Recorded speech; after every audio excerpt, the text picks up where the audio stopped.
Samedi 30 septembre 2017, dernier jour que le rassemblement des forces politiques et sociales acquises au changement avait donné à la CENI pour publier le calendrier électoral sous peine de ne plus reconnaître les animateurs des institutions congolaises actuelles, un crash d'Antonov a eu lieu en périphérie de Kinshasa.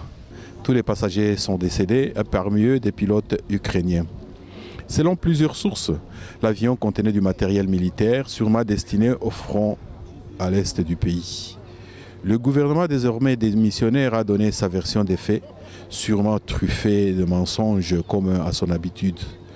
En 1993, alors que le maréchal Mobutu était déjà hors mandat, illégitime, impopulaire et vomi par le peuple, il y eut un crash d'Antonov sur le marché Tipka de Kinshasa avec à la clé plusieurs morts. Les pilotes de cet Antonov étaient des Ukrainiens. Ils eurent la vie sauve et furent emprisonnés à Makala avant d'être plus tard exfiltrés par leur pays. Lors d'une enquête que nous avions effectuée sur ce crash, en tant que parlementaire avec comme président de la commission, M. Valentin Moubaké, nous apprîmes des choses graves. Entre l'aéroport de Ndolo et la destination de l'Antonov, il y avait un grand trafic peu orthodoxe. Et les différentes compagnies qui assuraient ce trafic étaient la propriété des proches du maréchal Mobutu.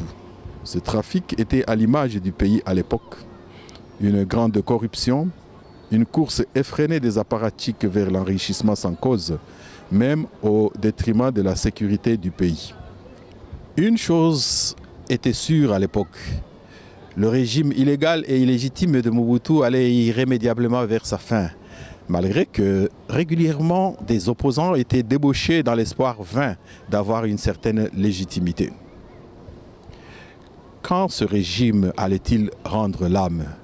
Personne ne pouvait répondre avec exactitude, mais déjà dans l'opinion, tout le monde disait ceci de ce régime.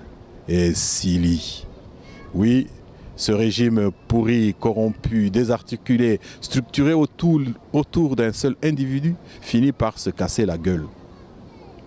20 ans après la chute de Mobutu, on a l'impression d'assister à une répétition accélérée de l'histoire.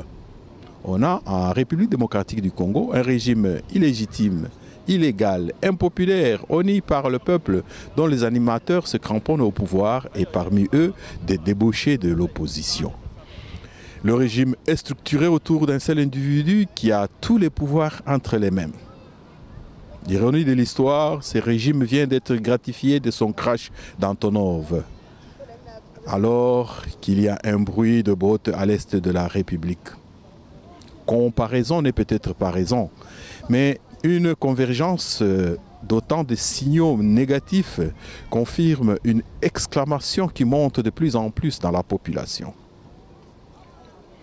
Comme pour paraphraser le manifeste du citoyen congolais que nous, membres de la société civile et mouvement citoyen, avons lancé ici à Paris au mois d'août dernier, il y a un mot qui sort de plus en plus de toutes les bouches et qui ira en s'amplifiant jusqu'à la fin.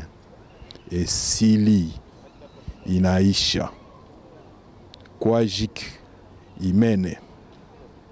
Paris, 1er octobre 2017. Cheikh Fita pour Info en ligne des Congolais de Belgique. Et Sili, Inaisha, Kouajik, Imen.